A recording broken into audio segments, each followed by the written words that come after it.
안녕하십니까. 자, 여러분, 오늘 드디어 국민의힘 대선 후보가 최종 결정됩니다. 지금 1시 막 직전이니까 2시 44분, 약 1시간 40여 분 뒤면은 국민의힘 대선 후보가 최종 결정됩니다. 자, 특히 1위와 2위를 다투고 있는 윤석열, 홍준표 후보 두 분 다 지금 굉장히 아주 피말리는 어떤 그 긴장감 속에서 결과를 지켜보고 있을 것 같은데요. 자, 이 두 후보의 캠프에서 중책을 맡고 있는 두 의원님을 모시고 그동안 숨가쁘게 달려온 경선 일정 또 그리고 왜 승리를 각각 확신하는지 이런 얘기를 들어보는 그런 자리를 마련했습니다. 오늘 굉장히 귀한 시간 내주신 두 분을 소개하겠습니다. 먼저 그 홍준표 후보 캠프에서 선대위원장을 맡고 계시는 조경태 국민의힘 의원님이 나오셨습니다. 안녕하십니까? 네, 안녕하십니까? 자, 조 의원님은 지금 부산 사흘에서 5선을 지금 지내고 계시는 아주 중진이신데요. 홍준표 캠프에서 처음부터 홍준표 후보하고 호흡을 맞추면서 선대위원장으로 굉장히 큰 활약을 했습니다. 오늘 조경태 선대위원장을 모시고 왜 홍준표 후보가 승리할 수밖에 없는지라는 그 조경태 위원장님의 말씀을 좀 들어보고요. 자, 그리고 또 이제 윤석열 캠프 쪽에서는 조혜진 역시 국민의힘 의원님 나오셨습니다. 3선의 조혜진 의원은 지금 경남, 밀양, 창녕에서 지역구 의원으로서 활동하고 계시고 현재 캠프에서 중책을 맡고 계십니다. 조 의원님 안녕하십니까? 예, 반갑습니다. 네. 오늘 이 두 분을 모시고 굉장히 아주 구체적이고 또 생생한 이야기들을 들어보겠는데요. 자, 두 분 그냥 먼저 시청자 여러분께 한 말씀 인사를 해주시죠. 먼저 조경태 의원님 인사해 주시죠. 네, 그동안에 저희 홍준표 후보를 비롯해서 우리 야권의 국민의힘의 후보들이 숨가쁘게 달려왔습니다.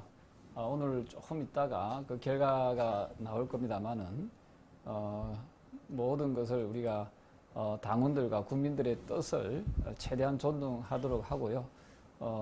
원팀이 돼서 내년에 반드시 정권 교체를 이룰 수 있도록 하겠습니다. 우리 홍준표 후보를 그동안이 아껴주시고 사랑해주신 유권자 여러분께 진심으로 감사하다는 말씀을 꼭 드리고 싶습니다. 고맙습니다. 네, 다음 조혜진 의원님. 예, 더 중앙에 우리 애 시청자 여러분 모두 나라 사랑하시는 국민들이신데 저희 국민의힘 대통령 후보 경선에 관심 가져주시고 정권 교체 열망을 저희 쪽으로 모아주셔서 저희 당도 아껴주시고 우리 후보들도 아껴주시고 응원해 주신 것 감사드립니다. 곧 이제 우리 국민 여러분과 우리 당원들의 뜻을 모아서 후보가 결정될 텐데 결정되고 난 뒤에 남은 3개월간의 대통령 선거 과정에서도 지금까지와 같이 또는 그 이상으로 정권교체의 열망과 새로운 대한민국에 대한 희망을 저희 후보에게 모아주시길 부탁드리겠습니다. 그러면 저희는 그 뜻을 받들어서 견마지로를 다해서 헌신해서 꼭 국민 여러분, 당원 여러분의 열망, 정권교체 이루어내겠습니다. 새로운 대한민국 만들겠습니다. 네, 감사합니다. 자, 그러면 뭐 시간 없으니까 바로 저희가 궁금한 것들 시청자 여러분 대신해서 질문하겠습니다. 먼저 조경태 의원님께 여쭙겠는데요. 자, 오늘 가장 관심을 모은 게 어저께 여론조사에서 그동안 그 5 내지 10%포인트까지 윤석열 후보를 앞서가던 홍준표 후보가 윤석열 후보하고 그냥 붙어버렸어요. 그러니까 두 분이 거의 비슷하게 그냥 수치가 나왔습니다. 윤석열 후보가 상당히 상승을 했는데요. 자, 그럼에도 불구하고 어저께 저희 중앙일보 인터뷰에서 최소한 5%포인트 이상으로 홍준표 후보가 이긴다 말씀하셨습니다. 여론조사가 이렇게 붙었는데도 그렇게 자신하실 수 있습니까? 왜냐하면은 어제 여론조사가 한 것은 정말 최근의 여론조사고 네. 이미 투표가 시작돼 버리지 않습니까? 시작돼 버리기 때문에 아마 윤석열 후보의 그 회복세가 물론 어느 정도 있을 수 있지만 저희들로서는 국민 여론조사에서는 우리 후보가 7에서 10% 정도 앞선다고 보고 있고요. 예. 다만 당원 투표에서 우리 후보가 어느 정도 선전해서 윤석열 후보와 이 격차를 좁히느냐, 그게 초미의 관심이 가 있습니다. 그런데 저는 분석해 보니까 20대에서 40대의 그 우리 당의 국민의힘의 유권자 숫자가 19만 7천 명쯤 되거든요. 네. 반면에 60대 이후, 60대, 70대의 유권자 숫자가 21만 7천 명쯤 됩니다. 네. 2만 명 정도 차이가 있는데 네. 문제는 50대가 캐스팅 보트 역할을 할 거라 봅니다. 네. 50대가 한 15만 명쯤 되거든요. 15만 명이요? 50대가 지금 처음에는 윤석열 후보로 많이 기울였다가 네. 지금 상당히 우리 쪽으로 많이 좀 다시 판세가 역전되고 있는 추세에 있기 때문에 네. 저는 당원 투표에서도 크게 차이가 나지 않을 것이다. 저는 그렇게 조심스럽게 전망하고 있는 거예요. 예, 예. 또 연령별, 세대별로 왜 여전히 홍준표 후보가 유리한지 말씀을 잘 해주신 것 같고, 자, 바로 이거와 관련해서 조혜진 의원님께 여쭙고 예. 싶습니다. 지금 사실 그 여론조사가 이제 붙어서 캠프에서는 굉장히 그거 갖고 아주 또 좋아하시는 분도 제가 봤어요. 그런데 예. 역시 지금 말씀하신 대로 이 당심을 굉장히 이제 윤석열 후보 쪽에서는 많이 믿어왔는데, 예. 지금 당심을 보더라도 2030 참여가 굉장히 높고, 예. 그다음에 지금 아까 말한 뭐 50대 변심 가능성도 있고 뭐 이런 얘기들이 있습니다. 실제 2030의 지금 기세가 당심에서 만만치 않다. 예. 이건 상당히 많이 나오고 있는 얘기인데요. 예. 어떻게 보십니까? 저 여론조사 전문가가 아니라 가지고 네. 구체적인 것까지는 뭐 이렇게 책임 있게 말씀드릴 수는 없는데, 정치인이 아닌 현직 검사 윤석열을 정치의 장으로, 선거의 장, 대선 경선의 장으로 불러낸 것은 정권 교체의 열망이었습니다. 그래서 여론조사에서 압도적인 그 여야를 통틀어서 압도적인 1위 대선 후보로 뛰어 올려서 정치에, 선거에 참여하게 만들었습니다. 네. 또 윤 후보 본인도 본인은 정치인도 아니었고 정치적 계획이 있었던 것 같지도 않지만 그 민심을 거절할 수 없는 민심을 자기 이제 숙명으로 받아들이고 네. 나왔는데, 이제 경선 참여하고 난 뒤에 시간이 지나면서 여러 가지 변수들이 등장하면서 그렇죠. 여론이 약간 출렁이기도 하고 이렇게 사이클도 이렇게 내려갔다 올라왔다 이런 이제 변화가 있었죠. 그것이 또 우리 경선에 국민들이 관심을 더 갖게 만드는 그런 요소도 됐는데, 결론적으로 말씀드리면은 처음에 검사 윤석열을 정치에, 선거에, 대선에 불러낸 그 정권 교체의 민심은 큰 흐름은 변화가 없었다. 그리고 굳이 추세를 말씀드리자면은 경선에 다가오면서 막판에는 조금 더 그것이 이제 결집되는 모습이 아닌가 하는 생각이 들고, 지금 말씀하신 국민 여론조사도 그런 양상의 한 부분이라고 생각이 들고, 이번에 저희 당원 수가 거의 배로 늘었는데, 그렇죠. 그 배로 늘은 압도적인 수가 수도권이었습니다. 네네. 서울과 수도권에서 압도적으로 늘었는데, 여기에 투표율도 엄청나요. 네네. 당원들의 네. 그 투표율이 엄청난데, 그것도 뭐 미세적으로 분석하면은 저 유리불리한 게 있겠지만은 큰 흐름에서는 정권 교체의 정권 교체하러 사실 우리 당에 들어온 당원들이거든요. 새로 들어온 예, 당원들이거든요. 그렇죠. 네. 그것이 다시 결집한 부분이 아니겠는가. 곧 뭐 2시간도 안 돼서 알게 될 거니까 점치는 것도 사실 좀 그렇긴 하지만 네네. 하여튼 그런 생각이 듭니다. 근데 결과적으로 예. 하여간 이 국민 여론이라는 것도 예. 뭐 좀 다소의 그 등락은 있었지만 예. 추세는 윤석열 후보를 흐름은- 지지하는 쪽으로 갔나? 예, 그러니까 큰 흐름은 조 변화가 의원님이 없지 보실 때. 않았겠는가 네, 그렇게 보고 있습니다. 그럼 이어서 네, 질문하시죠. 조혜진 의원님께 한 가지 더 드려보면, 예. 말씀하신 것처럼 윤석열 후보가 이제 예. 검찰총장을 하면서 예. 문재인 정권에 맞서 싸우는 예. 그런 이미지 때문에 이제 정권 교체 이제 심볼처럼 예. 이제 성장을 했습니다. 예. 그런데 좀 안타까운 것이 홍준표 후보가 뭐 398 예. 지원을 한 것처럼 예. 2030의 지지는 홍준표 후보가 상당히 윤석열 후보에 비해서 높게 나오고요. 예. 그러다 보니까 윤석열 후보가 본선에 갔을 때 이재명 후보와 맞붙었을 때 예. 이런 2030에서의 확장성에 좀 문제가 있는 거 아니냐, 뭐 그런 지적들도 좀 나오거든요. 이 부분은 예. 나중에 이제 오늘 최종 후보로 결정이 된다면 예. 어떤 식으로 좀 극복을 할 보관을 좀 갖고 계신가요? 그게 사실 좀 아쉬운 부분입니다. 좀 전에 말씀드린 검사 윤석열을 정치 선거의 장으로 불러낸 민심 중에 한 부분이 2030 젊은 세대의 그 민심이었습니다. 이 정권, 문 정권의 이 내로남불, 공정을 내세웠지만은 역대 어느 정권보다도 불공정한 나라를 만들어버린 그에 대한 실망, 분노가 정권 교체의 민심으로 2030 세대, 특히 젊은 세대가 그쪽으로 돌아섰고, 그래서 이 세대가 사실은 저희 당하고는 사실 거리가 굉장히 멀었습니다. 그동안에.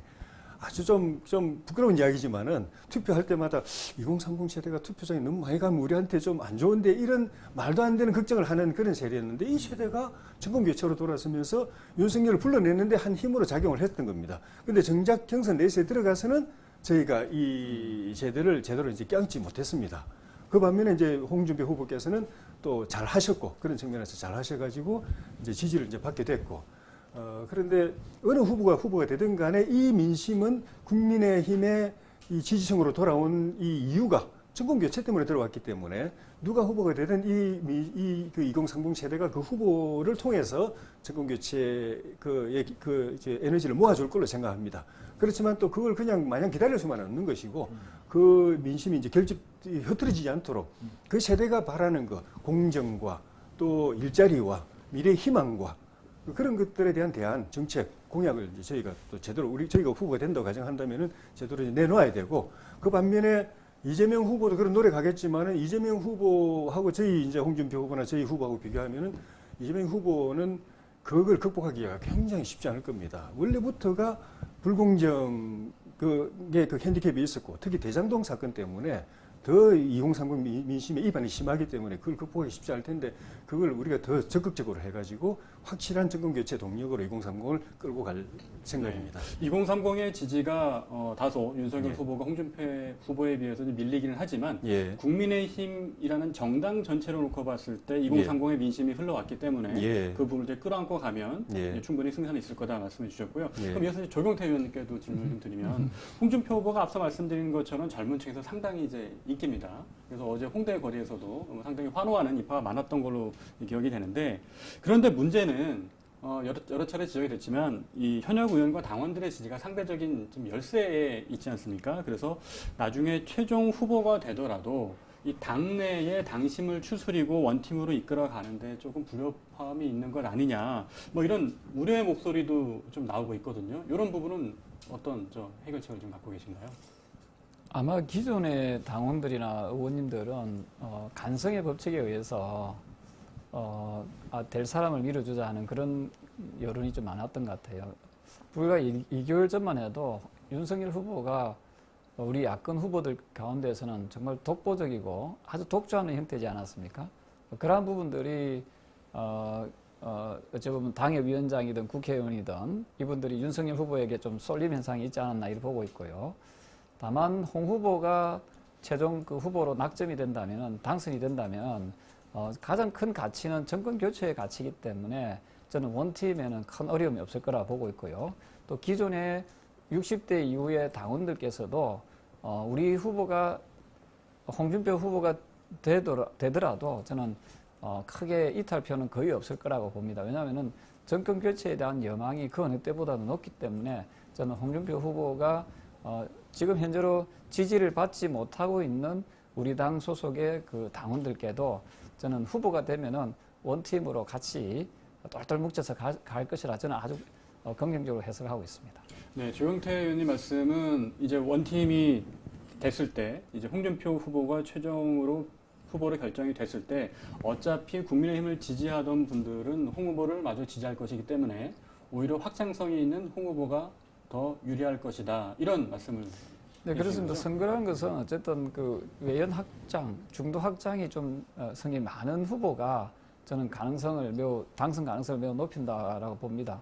물론 윤석열 후보는 대단하신 분이죠. 왜냐하면은 정치에 들어오신 지 4개월밖에 안 됐지만 좀 유력한 대선 주자로 좀 상당히 자리매김을 하고 있습니다. 그만큼 개인의 역량이 뛰어나고 또한 또 시대 정신 역시도 좀 잘 담고 있다 이렇게 보고 있습니다. 다만 젊은 층이나 중도 확장성 면에서 있어서는 분명한 것은 홍준표 후보가 윤석열 후보보다도 상대적으로 비교 우위에 있지 않는가 이렇게 생각을 하고 있습니다.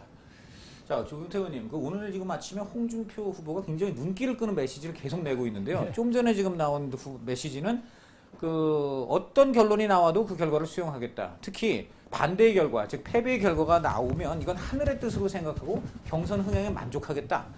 그러면서 대통령은 한원문이 열려야 된다는 생각에 변함이 없다. 그러면 백의종군 하겠다라고까지 썼다가 지웠다고 이렇게 기사가 나왔습니다. 이게 보면은 어떤 승리의 의지를 다짐한다고도 볼 수 있지만 혹여 이거 패배의 가능성도 염두에 둔 것은 아니냐 뭐 이런 좀 지적도 있어요. 이 메시지를 어떻게 봐야 되겠습니까? 저는 극히 정상적인 메시지로 보면 좋겠습니다. 왜냐하면 그동안에 우리 당원들이 매우 우려했던 것은 원팀이 되지 않고 분열되지 않겠나는 그런 우려를 많이 하지 않았습니까?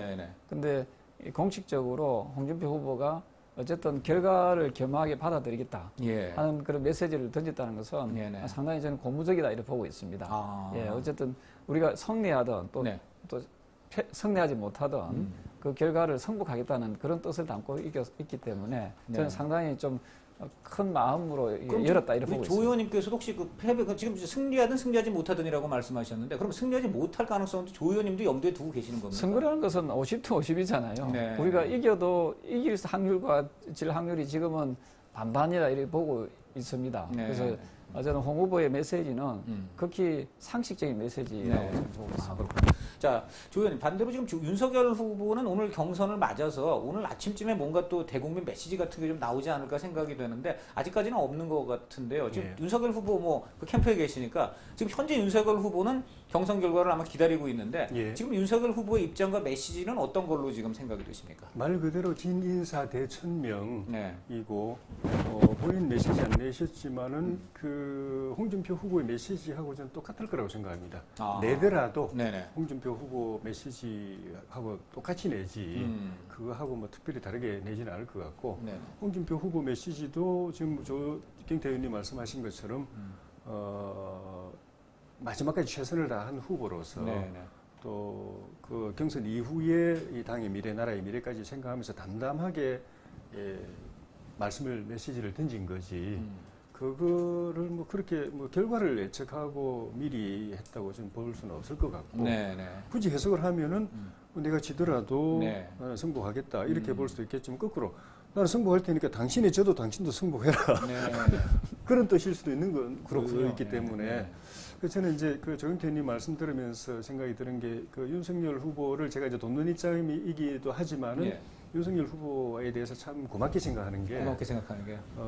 후보가 만약에 안 되더라도 참 이분의 역할이 컸다고 생각되는 게 우리 후보들이 저는 개인적으로 홍준표, 유승민, 원희룡 등 우리 후보들이 민주당의 현재 이재명 후보뿐만 아니라 이낙연 후보, 다른 후보들보다도 절대 못하지 않다. 네. 더 나으면 낫지 더 못하지 않다고 저는 확신을 가지고 있었거든요. 네네. 그런데 그동안에 우리 당이 너무 이렇게 침체되어 있고 가라앉아 있어가지고 국민들의 관심에서 벗어나 있어가지고 네. 정권 교체는 아예 그냥 꿈도 꾸지 못하는 상황이 되어놓으니까 네. 이분들이 여론 지지율 조사하면은 5%, 7% 말 그대로 너무 저평가되어 있어가지고 정말 가슴 아팠는데 윤석열 후보가 그래 놓으니까 이제 정권 교체를 바라는 민심이 이 윤석열 새로운 카드에다가 이제 집중이 돼가지고 네. 불러냈지 않습니까?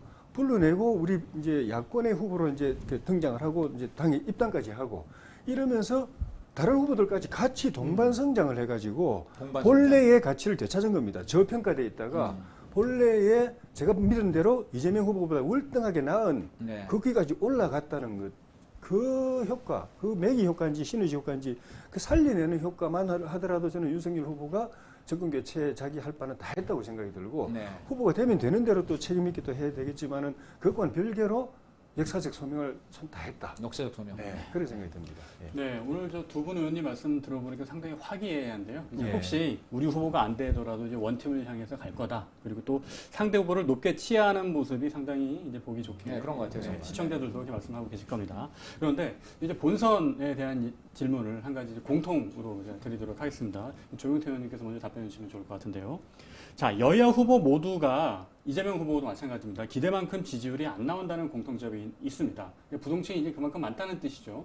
특히 이재명 후보 같은 경우는 역대 이런 모습을 좀 찾아보기 좀 어려웠던 것 같은데 현 대통령보다도 지지율이 낮게 나오고 있어요. 그래서 확장성이 좀 부족하다는 지적이 있고 그리고 아울러 오늘 발표된 갤럽 조사 결과를 보면요.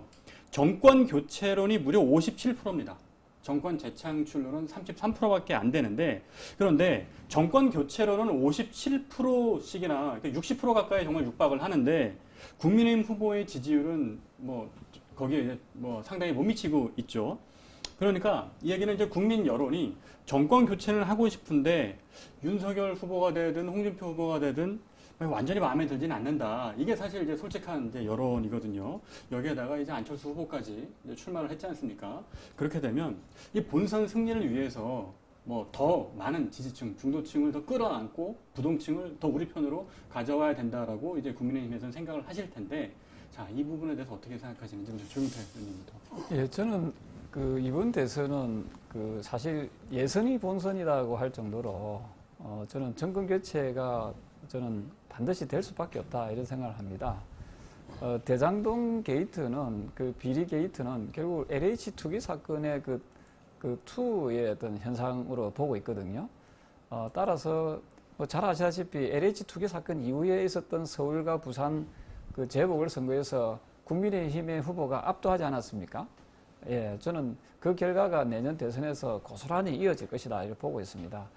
국민들께서는 다 알고 계십니다. 국민들께서는 지금 민주당의 이재명 후보가 얼마나 거짓말을 많이 하고 있는지를 다 알고 있고, 이재명 후보는 국가 지도자의 자격이 없다는 것을 국민들이 다 알고 있기 때문에 결국 저는 또 그 연계해서 문재인 정권, 실패한 문재인 정권에 대한 심판도 함께 곁들여서 아마 내년 대선에 이어질 것이다 보고 있습니다. 그래서 지금은 우리 홍준표 후보와 윤석열 후보가 치열하게 경쟁하고 있는 상황이기 때문에 지지율이 다소 정권 교체의 지지율에 못 미치지만 후보로 하나로 정해지게 되면은 저는 그 쏠림 현상이 매우 크게 일어날 것이다라고 보고 있고, 그런 의미에서 지난번 서울에 그 오세훈 후보가 그 박영선 후보입니까? 민주당 후보를 그 압도해서 승리했듯이 아마 우리 당의 후보가 한 사람으로 정해지면 그 후보가 민주당, 더불어민주당의 후보를 저는 압도할 것이다. 저는 그렇게 예측하고 있습니다. 네, 그러면 같은 질문 조혜진 의원님께도 들어보도록 하겠습니다.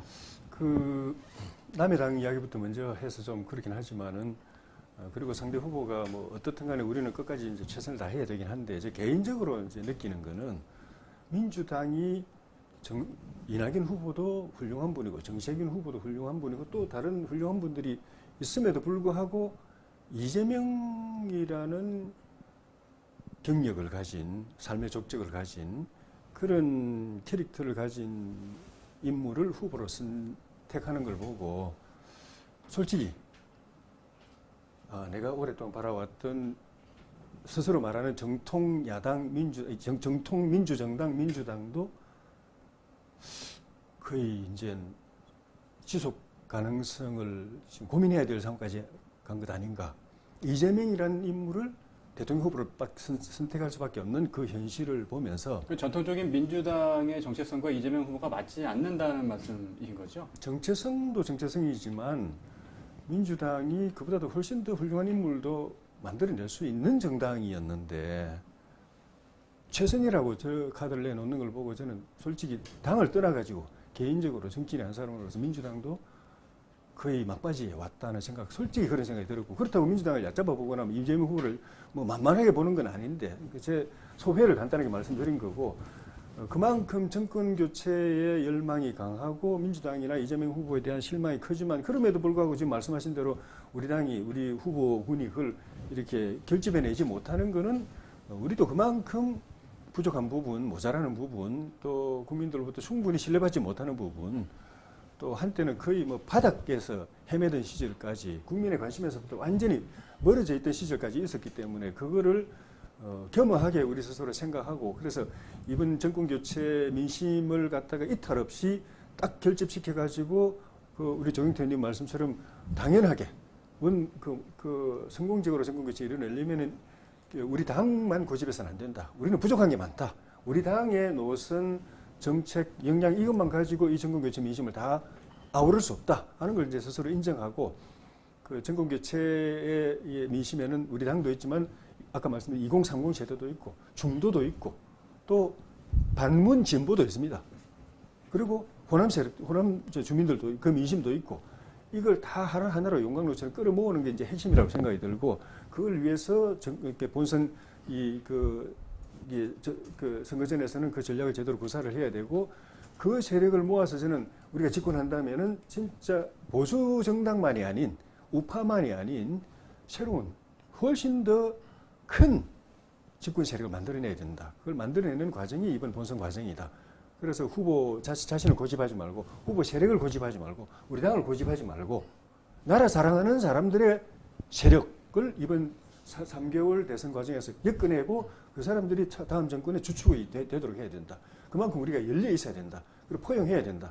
그 정책이나 노선의 용광로를 만들어내야 된다. 그게 필승의 저희 과제라고 생각합니다. 자, 좋은 말씀 들었고요. 자, 이번에는 그 이제 경선 과정에서 어차피 본선을 이제 봐야 되기 때문에, 자, 본선에 만약에 두 후보가 이제 누가 승리하든 올라가면 본선에서 굉장히 솔직히 걱정된다. 어떻게든지 이겨줘야 되는데, 이 국민의힘 지지층이 보니까 굉장히 좀 걱정되는 측면이 이번에 발견됐다. 뭐 이건 이제 경선 과정에서 뭐 필연적인 현상인데요. 그래서 그거를 좀 약간 돌직구적으로 여쭤보겠습니다. 첫째, 우선 먼저 조경태 의원님께는 자, 홍준표 후보 굉장히 선전했지만은 한편으로는 이 당심을 못 얻는 거가 과거 대표 시절에 여러 가지 하여간 그 대표 그 홍 대표 특유의 그런 그 리더십 이런 거에 좀 나름 상처받은 사람도 많고 그러다 보니까 이번에 그 당심이 전반적으로 홍준표 후보를 따라가지 않고 있다. 또 하나가 의원들도 지금 많이 안 가고 있다. 당장 지금 우리 조경태 의원님, 뭐 하영재 의원님 정도만 가 있는 것만 봐도 이게 지금 당이 과거 홍준표라는 이 오래된 정말 그 보수 정당 리더에 대해서 그동안 좀 상처가 많았다. 자, 이런 얘기가 있습니다. 이거에 대해서 어떻게 생각하시는지? 네, 저는 앞서 말씀드린 대로 그런 부분을 홍 후보가 좀 겸허하게 수용하고 받아들일 겁니다. 그리고 더 나아가서 저는 그 포인트를 어디다가 두고 싶은가 하면은 미래 가치에 대해서 좀 두고 싶습니다. 그러면 20대, 30대, 2030 세대들이 왜 홍준표를 열강할 것인가 하는가. 저는 이게 우리 당의 미래라고 보거든요. 그래서 저는 홍준표 후보가 이번에 큰 성과를 이룬 것은 그동안의 보수 정당에는 젊은 세대들이 별로 호응하지 않았지 않습니까? 예. 그 젊은 세대들이 호응하게 만들어준 그 큰 동력을 저는 홍준표 후보가 제공하게 해줬다는 그 점에 대해서는 상당히 좀 높이 평가해야 된다 보고 있고요. 다만 기존에 오래 함께했던 당원들께 큰 신임을 얻지 못하는 부분은 네. 또 하나의 숙제거든요. 이 과제 역시도 이 본선에 오르게 되면은 네. 후보가 통합의 리더십을 가지고 그분들과 함께 정말 그 화합과 통합의 리더십을 잘 발휘한다면은 그거는 큰 어려움이 없을 것이다 이렇게 보고 지금 있습니다. 그 이제 상처받은 당원들의 마음을 달래서 통합의 리더십을 발휘할 것이다 그랬는데 직접 우리 조 의원님이 이제 같이 있어 보니까 그런 통합의 리더십, 상처받은 당원의 마음을 달랠 리더십이 있습니까? 어떤 겪어보신 걸 구체적으로 좀 말씀해 보시면. 뭐 좀 구체적으로 말씀드리면 처음에 경선 초기에는 좀 이제 홍 후보께서 잘 안 웃었지 않습니까? 네. 그래서 제가 저를 비롯해서 주변에서 좀 많이 웃고 좀 부드러운 이미지를 가졌으면 좋겠다라고 네. 이야기했는데 또 그 이후로 또 고치시더라고요. 그 다음에 또 또 약간 좀 실현적인 발언이랄까요? 네. 그 조국에 대해서 옹호하는 조국 듯한 옹호했었죠. 한때. 옹호는 아닌데 옹호하는 듯한 오해의 발언을 하는 바람에 상당히 좀 그 어려움을 많이 겪었지 않습니까? 그런 부분에서 저희들이 이 발언은 좀 잘못된 발언 같다 네, 하고 하니까 또 그 다음날 바로 유감을 표시하지 않았습니까? 그래서 4년 전, 5년 전과 다르다는 모습은 본인이 너무 지나치게 좀 외골수적인 그런 고집만 피우는 것은 아니다. 그리고 특히 또 이분이 가장 의식하는 세대가 2030 젊은 세대인 것 같아요. 젊은 세대가 문재인 정권 들어와서 매우 큰 상처를 입었지 않습니까? 그렇죠. 예, 문재인 대통령의 그 어떤 말도 안 되는 뭐 과정은 공정하고 뭐 결과는 정의로울 것이다 했는데 하나도 그런 게 그렇죠. 실천되지 않은 데서 받은 젊은이들의 그 마음의 상처를 누구보다도 많이 알고 있기 때문에 저는 홍 후보는 앞으로 계속해서 이 어떤 그 오랫동안에 정치했던 그 경험자이기도 하지만 저는 계속해서 그 진화하는 발전하는 그런 면을 많이 보고 있거든요. 네. 그런 점에서 방금 말씀 주신 기존의 당원들과의 불협화음은 아마도 본인이 더 잘 알고 계시기 때문에 이것을 치유하고 통합하고 화합하려고 하는 노력을 그 어느 때보다도 많이 할 것이다. 네. 그렇게 보고 있습니다. 굉장히 학습력이 빠르고 또 조언을 잘 흡수하는 능력이 빠르다. 직접 체감한 홍준표 후보의 그런 장점을 말씀하셨고 저도 약간 아까 조금 수정 다시 드리면은 조국을 옹호한 것이 아니고 그 옹호했다는 논란에 휩쓸릴 수 있는 그런 발언을 했다는 걸로 제가 정정하겠습니다. 자, 이번엔 조혜진 의원께 또 여쭙겠는데 자, 윤석열 후보의 경우에는 뭐 멀리 갈 것도 없이 최근에 이제 그야말로 그 전두환 전 대통령 찬양 오해 발언, 그다음에 그것과 이어진 그 개사과 사진으로 해서 다시 사과한 것이 또 이제 다시 한번 논란에 휩쓰이는 굉장히 좀 너무 이렇게 주변에서 볼 때 너무 좀 어이없다, 좀 안타깝다 그런데 그것 때문에 지지율이 8%포인트까지 떨어졌다는 얘기까지 나왔습니다. 그런데 이제 여기에 또 한 가지 우려가 된 게 이게 특히 개사과 사진 같은 경우에는 이른바 소위 집안 해서 그 부인께서 좀 그 캠프하고 좀 조율이 안 된 가운데 또 이렇게 그 그냥 메시지가 사진 그런 거 이제 나름 올렸다가 이게 지금 또 봉변을 당하신 거 아니냐 해서 이제 집안 뭐 캠프가 따로 있는 거 아니냐 뭐 비선 뭐 이제 이런 얘기가 나오고 있어요. 자, 이거 만약에 이게 사실은 좀 리스크가 굉장히 크다고 할 수 있는데 이런 그 비선 리스크, 집안 리스크 어떻게 보십니까? 네. 제가 잘은 몰라도 윤석열 후보께서 그런 이제 공식적인 조직이 아닌 네. 비공식적인 조직이 공식적인 일에 관여하는 거에 대해서는 상당한 경계심을 갖고 있다고 저는 생각이 들어요. 네. 긴 시간은 아니었지만 제가 직접 네. 윤석열 후보에게 경험한 거 보고서 느낀 그거였는데, 그렇습니까? 예. 네. 예를 들면 뭐 누가 이렇게 이야기하던데요, 누가 이렇게 이야기하던데요, 그러니까 딱 잘라버리더라고요. 거기는 공식 그게 아니다. 라고 그런 사람들 말 듣고 이렇게 판단하지 마라라고 딱 그냥 정리하는 걸 보고 이런 부분에 대한 그 경계 이런 게 상당히 좀 강한 분이구나라는 네. 생각이 들었고 이제 그 후보가 정치에 뛰어든 지도 사실 얼마 안 됐고 그렇죠. 제가 그동안에 대통령 후보를 여러 분 모셔봤는데 네.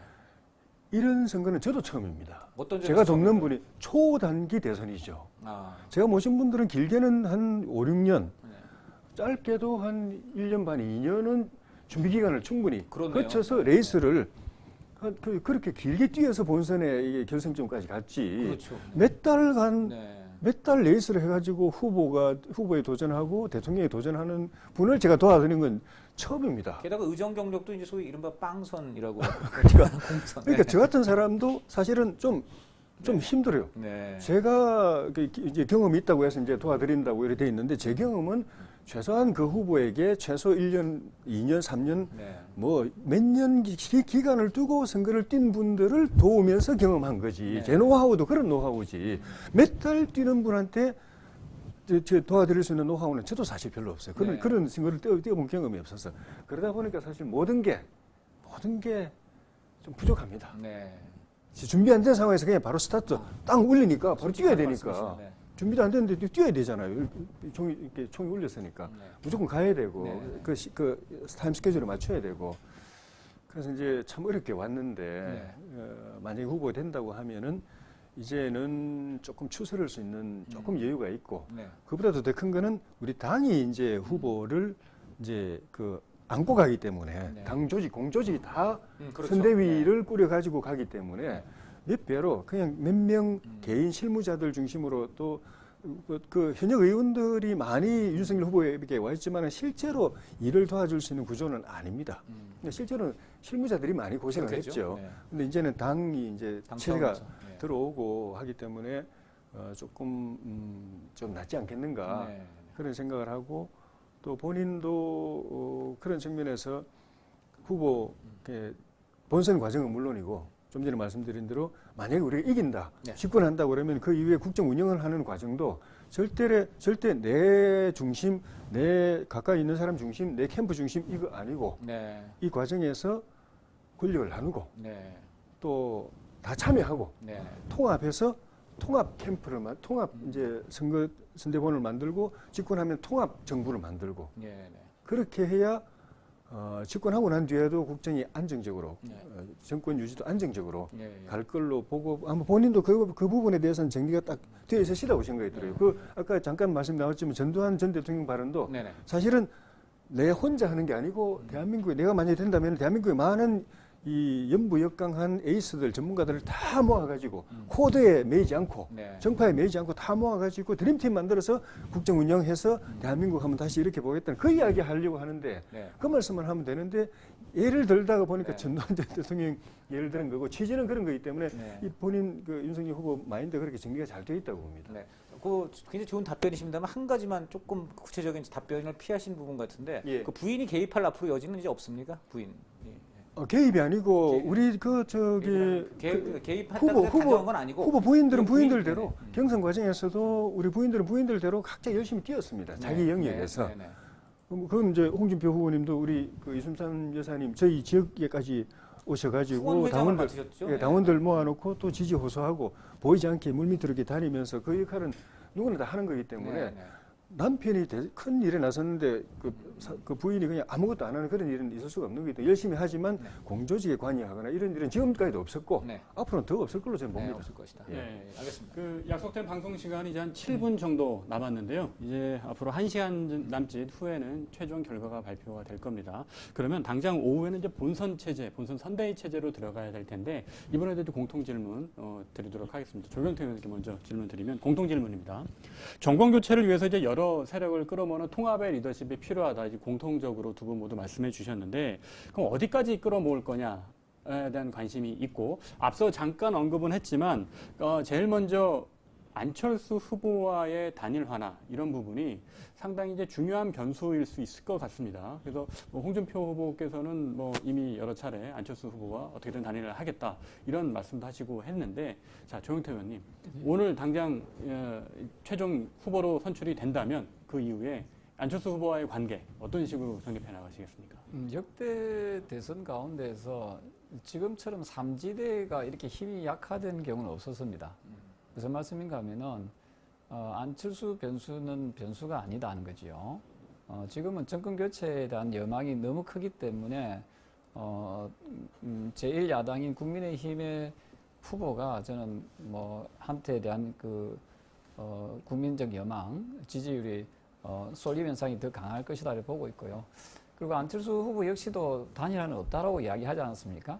저는 초미의 관심인 게 안철수 후보가 이번에 만약에 또 본인이 대선 출마해 놓고 또 철수하게 되면은 본인에 대한 그 정치적인 신망을 완전히 잃어버리기 때문에 아마도 본인은 쉽게 단일화에 응하지는 않을 것이다 이렇게 보고 있습니다. 다만 저는 이렇게 보고 있습니다.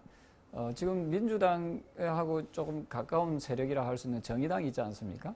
그리고 국민의힘하고도 가까이엔 또 국민의당이라는 또 정당이 있듯이 아마 어떤 역대 선거를 치르다 보면은 군소정당은 항상 나오고 있습니다. 나오고 있는데, 지난번 4, 5년 전에 대선 때는 뭐 한 10몇 퍼센트 포인트로 상당히 선전을 했지만, 이번에는 오히려 그 표가 그렇게까지 나오지 않을 것이다. 그건 각종 여론조사에서도 그 지표가 나오고 있거든요. 그래서, 물론 우리가, 범야권이 다 통합하고 함께 가야 된다는 그 통합의 정신은 우리가 인정하고 있지만 또 바라고 있지만 굳이 상대가 하지 않겠다라고 저렇게 공언한 상황에서 우리가 계속 그걸 고집하다 보면은 자칫 우리 후보의 어떤 존재 가치가 또 약화될 수도 있지 않을까 이런 생각을 합니다. 저는 분명한 것은 홍준표 후보든 윤석열 후보든 홍준표 후보든 두 분 중에 한 분으로 압축되어서 선출이 되게 되면은 저는 그 후보 중심으로 해서 많은 에너지들이 중도에 있는 정권 교체를 열망하고 있는 국민들까지 포함해서 힘의 쏠림 현상이 나올 것이다 이렇게 보고 있습니다. 네, 그 조 의원님 말씀은 제3지대의 영향력이 과거에 비해서 상당 부분 줄었다. 그렇기 때문에 어쨌든 윤석열 후보나 홍준표 후보 둘 중에 한 명으로 결정이 나면 이 정권 교체에 대한 열망이 하나로 응집하게 될 거다. 그래서 안철수 후보와의 단일화를 뭐 그렇게 막 적극적으로 하지는 않겠다. 뭐 그렇게 저는 안철수 후보가 국민과의 약속을 자꾸 어기는 모습을 보면서 저분이 새 정치를 하겠다고 했는데 왜 헌정치로 구태정치로 자꾸만 돌아서는가 하는 느낌을 많이 받거든요. 네. 저는 국민과의 약속은 엄중하게 지켜내야 된다고 생각합니다. 그런 의미에서 본인이 발언한 내용들을 자꾸만 변경하거나 바꾸려고 하는 모습은 저는 그것이 새 정치가 아니라 헌정치, 구태정치로 이어진다는 것을 좀 알았으면 좋겠고, 지난번에 서울시장 보궐선거 나오지 않았습니까? 네. 그 경선부터가 떨어졌잖아요. 그래서 조금은 정치를 하는 입장에서는 무대가 서면 누가 코치해 주는지 모르겠어요. 무대에 서면 자꾸 참여하려고 하는 그 참여 정신은 높이 평가하지만 지금은 오롯이 문재인 정권을 심판하고 정권을 교체해야 된다는 그 여망을 국민적 목소리를 좀 아주 겸하게 좀 받아들였으면 좋겠고요. 만약에 본인이 대선에 출마할 의향이 있었으면은 사실은 이번에 국민의힘과 좀 같이 하는 그 경선에 참여했었으면 하는 그런 아쉬움이 있습니다. 그래서 저는 다소 아쉬운 대목은 말 바꾸기식으로 자꾸 이어지는 모습은 썩 좋은 모습은 아니다. 그래서 이번에 또 본인이 그 출마 선언하면서 단일화는 없다라고 선을 긋지 않습니까? 들으셨죠? 네네. 예. 그래서 그 약속을 지킬지 안 지킬지 그것도 저는 그 좀 관심사고, 저는 그 안철수 후보의 그 정치적 결단에 대해서는 전 존중합니다. 예, 존중하지만 근데 국민과의 약속이라는 그 부분에서는 좀 별개로 그 부분에 대해서는 본인이 좀 충분히 좀 해명하는 모습이 좀 필요하고, 이번 대선에서만큼은 그도 말씀드리지만은 우리 홍준표 후보가 되든 윤석열 후보가 되든 저는 국민의힘의 후보가 되는 그 후보가 저는 유력한 그 대선 주자가 될 것이고, 또 국민의 여망을 담아서 내년에 반드시 정권 교체를 이루는 그 당사자가 될 거다, 이렇게 확신하고 있습니다. 네, 조경태 의원님 말씀은 어쨌든 이제 큰 변수가 되진 않을 것 같다라는 말씀이셨고, 자, 조혜진 의원님은 어떻게 생각하십니까? 변수가 되든 안 되든 저는 끌어안아야 된다고 생각합니다. 그러니까 정권 교체 가능성이 전혀 없다가 이렇게 불이 붙게 된 거는 우리 국민의힘 보수 우파의 여망으로는 도저히 불가능했던 거고, 거기에 아까 말씀드린 그 2030 또 반문 그 진보 또 중도 또 호남 민심까지 이렇게 정권 교체라는 그 열망으로 하나가 됐기 때문에 이렇게 바람이 일어나고 불이 붙은 거거든요. 그러니까 본선에서는 그걸 끌고 가는 것이 제일 중요하고, 거기에다가 이번에 민주당 뭐 더 바란다면은 민주당 경선 과정에서 이제 반 이재명 세력도 또 생겼습니다. 거기까지도 끌어안을 수 있으면 좀 끌어안아야 된다고 생각합니다. 그렇게 해서 정말 이 거대한 세력을 만들어내서 압승을 해야 된다고 생각하는데, 그 중에서도 중도 영역은 특별히 안철수 후보를 우리가 주목하지 않을 수가 없습니다. 무시할 수가 없습니다. 그래서 우리가 그냥 쉽게 이기는 구도라도, 그러니까 박빙으로 가면 당연히 끌어안아야 되고, 쉽게 이기는 구도, 큰 차이로 이기는 구도라고 하더라도 저는 끌어안아야 된다고 보는 것이, 그 다음에 지방선거 있습니다. 6월에. 그 다음에 2년 뒤에 총선이 있습니다. 정권만 가져와서 되는 게 아니에요. 지방선거 우리가 다 뺏겼습니다. 총선, 국회는 다 넘겨줬습니다. 다시 탈환해야 이 정권이 순항합니다. 그리고 우리 2030 젊은 세대가 바라는 새로운 대한민국 만들 수 있습니다. 그러려면은 이 큰 세력을 만들어내야 되고, 안철수 후보가 단일화 없다고 이야기한 건 당연히 하시는 말씀이시고, 출마하면서 내가 단일화 하겠다고 그러면 그건 안 되는 거거든요. 좋은 말씀이신데, 지금 국민의힘에는 지금 의원님이나 그런 의견 가진 분도 많지만, 좀 전에 지금 조경태 의원님도 말씀하시지만, 당장 이준석 대표부터가 안철수 그렇게 띄워줄 거 없다. 그 안철수한테 가서 뭐 거간하는 사람은 해당 행위로 처벌하겠다 지금 그러고 있어요. 그러니까 그런 지금 입장을 전체 국민의힘이 관찰할 수 있을까요? 이런 상황에서. 이준석 대표의 말씀도 저는 아예 힘을 합치는 것 자체를 부정했다고 저는 생각 안 합니다. 네. 안철수 후보라는 변수를 잘못 다루는 과정에서 불필요하게 그걸 큰 변수로 만들어져 가지고 오히려 그냥 순항할 수 있는데, 그것 때문에 우리가 그 돌부리에 넘어지는 상황을 초래해서는 안 된다. 그것 때문에 우리가 막 끌려다녀서는 안 된다. 라는 그 말씀이라고 저는 생각이 들고, 같이 할 필요가 없다고는 생각을 안 하고, 그런 뜻이라고 생각 안 합니다.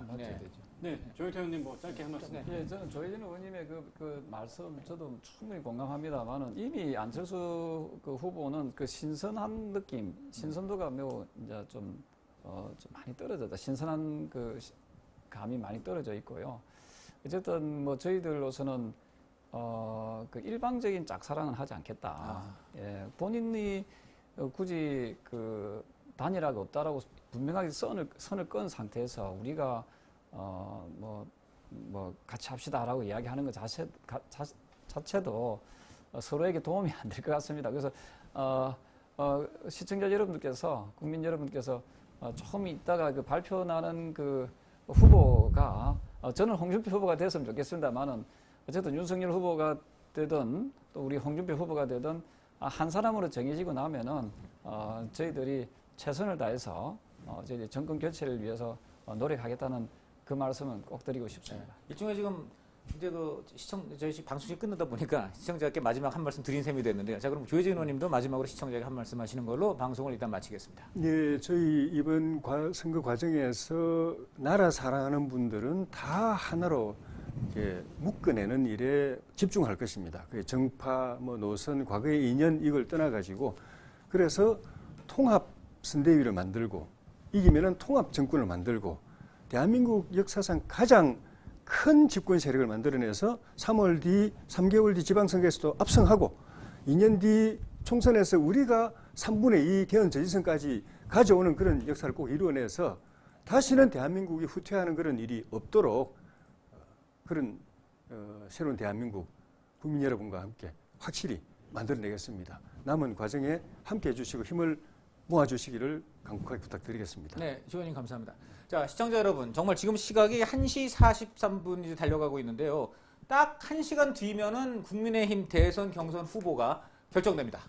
정말 1시간 뒤면은 정말 이 문재인 정권과 이제 함께 그 양강 구도로 선거를 치르게 될 제1야당의 대선 후보가 결정되는 것입니다.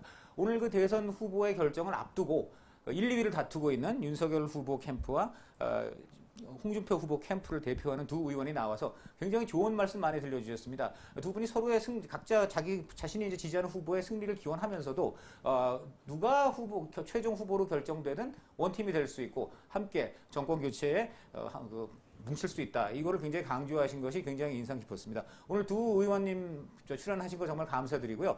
두 의원님이 각자 원하시는 바가 각자 이루어지시기를 저는 기원해드리겠습니다. 자, 시청해주신 여러분 감사드립니다. 예, 고맙습니다. 감사합니다. 예.